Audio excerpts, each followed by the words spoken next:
'Cause I think that was probably one of my first big keys of just opening up this other world was, man, I want to build this for my family and myself and not for someone else. And so that was really key for me. Others, which I mentioned earlier, straight out of the gate, doing fee-based assets under management versus transactional business and building a model where you can have whatever your number is, 75 to 200 households that you can build long-term, genuine relationship. This is Jared Corless.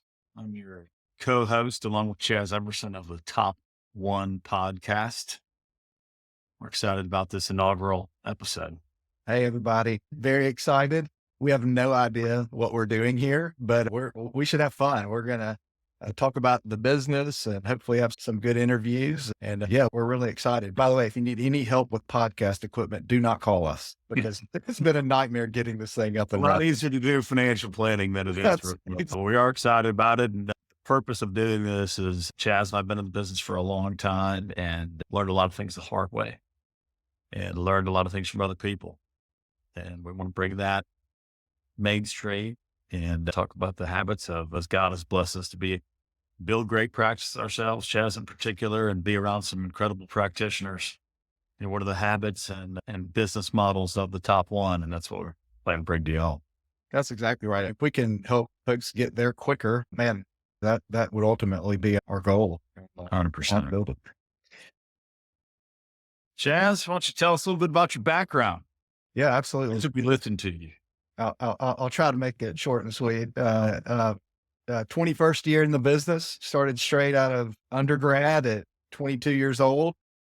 Jerry and I both started with an insurance-based broker-dealer, and he was actually 5 years ahead of me. He actually ended up being my manager in the business. That's how we met.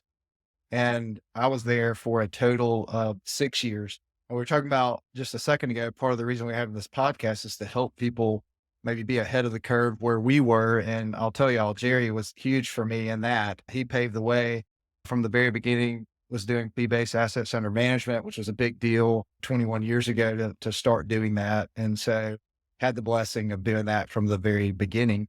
Like I said, I was there 6 years, but 4 of those 6, I was in a management role, which was good. And that was recruiting, bringing people in the business, had a ton of at-bats in terms of meeting a lot of people because I was not only building my own book of business, but helping others do the same thing. And then fast forward to 2010, Jerry and I left that broker dealer and we started, which is the firm that or team or company that I'm still a part of. And that was a big transition. We really didn't know what else was out there. So we were with an insurance-based broker dealer, went to an independent broker dealer, which brought on a whole nother level of dynamics. But that was the point where I moved out of management and just what I like to say is I just put my head down and got to work and just tried to build a book of business and had a huge growth phase for about 7 years where it was primarily bringing in assets, placing risk management, insurance related products and doing financial planning, but not for a fee. Really tried to a few times, but didn't have the full capability. I was able to clip the $1 million plus revenue, which was a huge deal.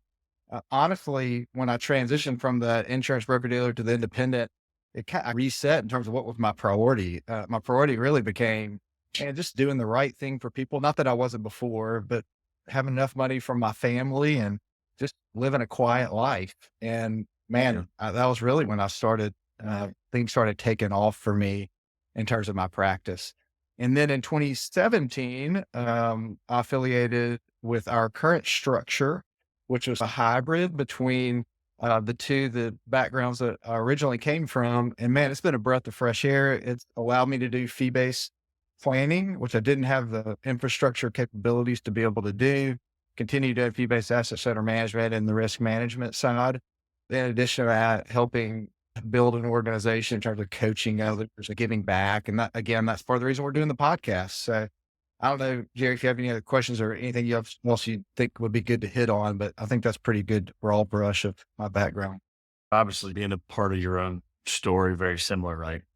Straight out of undergrad into the business with an insurance-based broker dealer and really going through and when it's something that was a completely foreign world to me, but learning that ultimately what people were looking for was an advisor that they could trust to give them wise counsel, who they believed had the resources and support behind them to execute, and spent 12 years at that insurance-based broker dealer before I went independent. So started in 1998, 2010, moved independent. And then 2012, as you mentioned before, you left the fully independent space. I accepted that wholesale contract with an insurance company and an RIA and a broker dealer, and started to build a collective under the ideal of, if we could pull the best from the two homes, the independent home and the fully supported home, and put those in one environment, create that hybrid that you mentioned. And that's been the mission for the last right at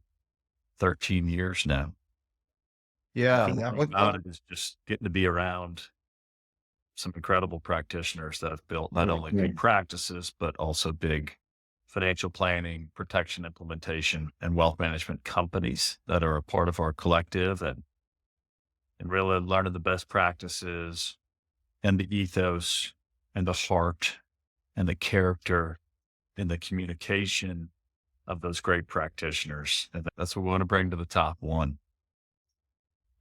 Chas, I do have a question for you. So, key learnings over the last 20 years in the business for you, and being in the fully structured space and then fully independent space and now this hybrid space. What have been some of your key learnings? What are the things that you think are paramount for our listener base, for those who aren't in the top one, trying to get to the top one? Yeah, I think, man, that first transition, I don't really know what it means, but the phrase that comes to mind is open Pandora's box for me. I didn't know this other world that existed. Before then, I would consider myself a lifer, didn't plan on going anywhere. And through circumstances led Jerry and I to begin to explore other opportunities, which led to that independent broker dealer side. And so one of the first things that happened is when I got ready to transition, what I'd been told my entire 6, 7 years with our other organization that I owned my business, and then began to talk about leaving and transitioning my business, only to come to find out that I didn't really fully own my business, or some of it wasn't transferable. Some of it was. 'Cause I think that was probably one of my first big keys of just opening up this other world was, man, I want to build this for my family and myself and not for someone else. And so that was really key for me. Others, which I mentioned earlier, straight out of the gate, doing fee-based assets under management versus transactional business, and building a model where you can have whatever your number is, 75 to 200 households that you can build long-term, genuine relationships with, and really take care of them and fulfill the obligations that, whether they're spoken or unspoken, there are obligations that we have to our clients. And so fulfilling those, and we know a lot, everybody listening to this, if you're in the business, probably knows an advisor that has over 1,000, what they may call clients, but they're really not clients, because you just can't maintain that many relationships. And so that was another key takeaway in terms of structure from a fee-based standpoint. Other things which maybe aren't quite as impactful, but still have really helped me to build my practice. So my practice is maybe a little over 200 households now, but practice management and really knowing how to implement systems to be able to not only track tasks, track things you're doing for your clients, you don't miss the ball for an annual review, but you fulfill those obligations. And that's from all different capacities. That's implementing new business to follow through with existing client, like I said, service. And so I really became a student of the business from the very beginning, but in particular, I think my gift set is probably building systems to maybe be on the higher end. I think your average practitioner probably shouldn't have more than 100 to 150 clients, but because of some of the systems and staff and infrastructure we've been able to build as a company, has been very helpful to get to that next level. Those are some of the epiphanies, I think, over the years. There's lots more, but I would say those would be some of the primary ones. What about you? I think the first main one, I would say there are three. The first main one would be how critical recurring revenue is. I ultimately, and talk about learnings about what our clients ultimately looking for. They're looking for a trusted advisor with whom they have an ongoing relationship that provides them wise counsel, being the sum of academic understanding of products and tax and law alongside experience to offer wise counsel. But as you mentioned, no one can service 1,000 clients. That's Right? right. But every client that signs up with an advisor really has that picture in their mind that, oh, this is our family's advisor and it's an ongoing relationship. And to honor that, you have to have recurring revenue. So I'd say in terms of the most important things in my career, that was one. The second was the validity of financial planning. I had a realization at some point along the way, people aren't coming to us to buy insurance or to invest money. They're coming to get answers to questions that you can't Google. Right. And there are a lot of those questions. And then ultimately, in the context of all of that, they also accept our recommendations and implement protection products and have their wealth managed by us also. But it's really the validity of financial planning. And that's why our current company's name is Axiom Planning Resources. The axiomatic statement is something that is self-evident that refers back to just the self-evident validity of financial planning. And then also the importance and the accountability of implementing protection products and managing the wealth on a fee back to that recurring revenue relationship so that the revenue is there to support the service and keep the promise to the client. So I would say financial planning is the second. And then the third, it's funny, it's the same. You and I've had many of the same experiences, but dude, it's like building this thing is eating a steady diet of glass for the first 5 years at least, and maybe 10. And you want to own it. If you're going to build something that has recurring revenue, that has a 7-figure, maybe multi 7-figure value to it, you want to make sure that you have the equity in it. And so that's something that we'll definitely talk about in granular detail as it relates to backdoor ways that the industry can protect itself, things like privacy statements and all the intricacies that practitioners should examine to make sure really what the ownership structure is, where they are. Those are my primary three. As you were saying that, just came to mind. I'll never forget, especially in the beginning, but we all hear this. What is the number one complaint you hear from new potential clients? And I never talked to their advisors, never heard from their advisor. I never hear from my guy, or I never hear from my girl, whatever that they fill in the blank. And I think building systems around client touches, and that's what I meant earlier when I was talking about systems and making sure we're building those genuine long-term relationships. We all know it's a lot easier to keep a client than to acquire a new one. Yes, ma'am. But in addition to tying what Jerry's saying, but then we have to have sound advice. We have to have sound planning that goes along with that. And that's really next level, top 1%. That's how you get there. That's how your existing clients, you don't have to ask them for referrals. All of a sudden your phone starts ringing because they want to tell everybody about you. That's right. Now, listen, man, I hate to compliment you, but you are tied for the best systems ever seen in the business, down to your birthday phone calls. The old Chas makes phone calls to his clients and their spouses on their birthdays and religiously. Times we've been taken off to hunt or fish or hang out. And he's been like, hey man, I need 20 minutes while we're driving to make these birthday calls. And the amount of new assets under management that come as a byproduct of even making those phone calls. When he calls somebody, wishes them a happy birthday, and they tell them that they've got another rollover, or they've accumulated a bunch of money in their checking or savings account. It's fascinating. And it's, number one, it's genuine primarily. He loves the relationship with the people. But number two, he follows the system. And number three, there are not the primary purpose is not driving new business, but it definitely comes as a byproduct. And so we're going to have an entire episode, a power-packed episode on the systems of Chas Emerson. In all seriousness, he's incredibly efficient. the systems and processes that he has, not only do they generate tremendous new business year over year, but his ability to do what he says he will do, when he says that he will do it, and the trust that his clients have in him because of that is fascinating. He's the best creator and follower of systems of any practitioner that I know. So be looking forward to that I'll episode. correct you on one thing. Creator would not be, I would be the copycat. There may be a few things I've created, but I've copied a lot of people. And quick byproduct of that, when you're talking about those phone calls, I don't know if you've seen the statistics on this, Jerry, but the retention, typically when you have a family, a household client, you got the husband and wife, one of them is typically the primary driver of the finances, right? You always have one that's the primary contact. And the retention in particular, if it's a male advisor and the husband is the primary contact, retaining that widow is very low. It's shockingly low. What I have found is I've retained, I think 100% of those widows.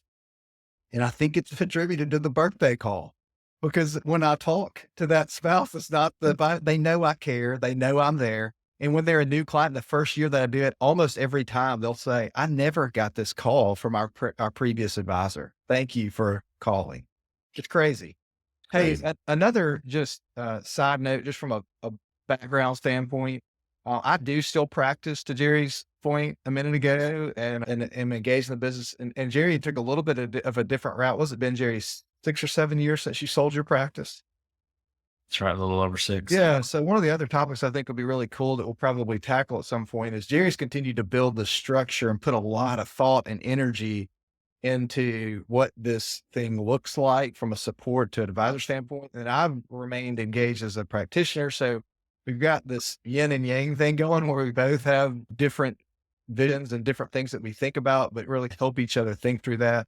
But man, it would be really cool. I know a lot of people want to know, what does that look like to sell a practice long-term and the transition? And I think he did an unbelievable job and put a lot of thought and energy when he did that. But the other thing is he was a practitioner before he was running this company. And I think that's a really important thing that we can really relate to the actual advisors themselves. But I think that would be another really cool topic, Jerry. Totally agree. I think with the aging population of advisors, practice acquisitions, and obviously there's a lot of that going on already, but particularly there's a great opportunity for practices to purchase other practices more than the private equity, some of the multiples and things you've heard about recently in the last few years that probably only has a certain lifespan. But there's a great opportunity for succession and acquisition. And there's also a lot to contemplate from the systems and processes that advisors put in to the client experiencing the experience that they're delivering, the things that we were talking about with the Chas, that's a major component of the equity, right? And preparing a practice over the course of years and decades, even, to optimize the equity value of that for sale purposes. And so certainly we'll have an episode on that and also talk about the opportunity for acquisitions. Yeah. And I think too, we got a handful of successors that we have on there, the people that have actually taken over those practices, hearing from their end as well, I think could be pretty interesting too. And y'all, ultimately, that's the purpose of this podcast. Share these things, and hopefully help get you to that next level, get you to that top 1%. That's right. All right. To our loyal listener base worldwide, hearing us from all across the globe. Thanks, Mom. Cutting it off for today. We're cutting it off for today. Next episode is how to break 150,000 in revenue. So there are many advisors that get on the commission treadmill and they have business expenses and they feel like they're forced into transactions. And we're going to talk about the habits and systems of those that break through that and then continue on, right, to go from 150 to 300 to 600 to ultimately break that 7 figures of revenue in their practice and ultimately even build a company. We'll talk about the main 5 phases of the lifestyle or the life cycle of an advisor. And so be looking forward to that one. Chas, any closing thoughts? First podcast in the books. Thanks for listening, Mom. You're probably the only person that listened. But it was fun, and We're looking forward to many more. And hey, if you just want to laugh, you should just click on this and watch the video of this podcast instead of just listening, so you can see the turkey sit on top of Corless's head. That's right. Signing off, everybody. Thanks.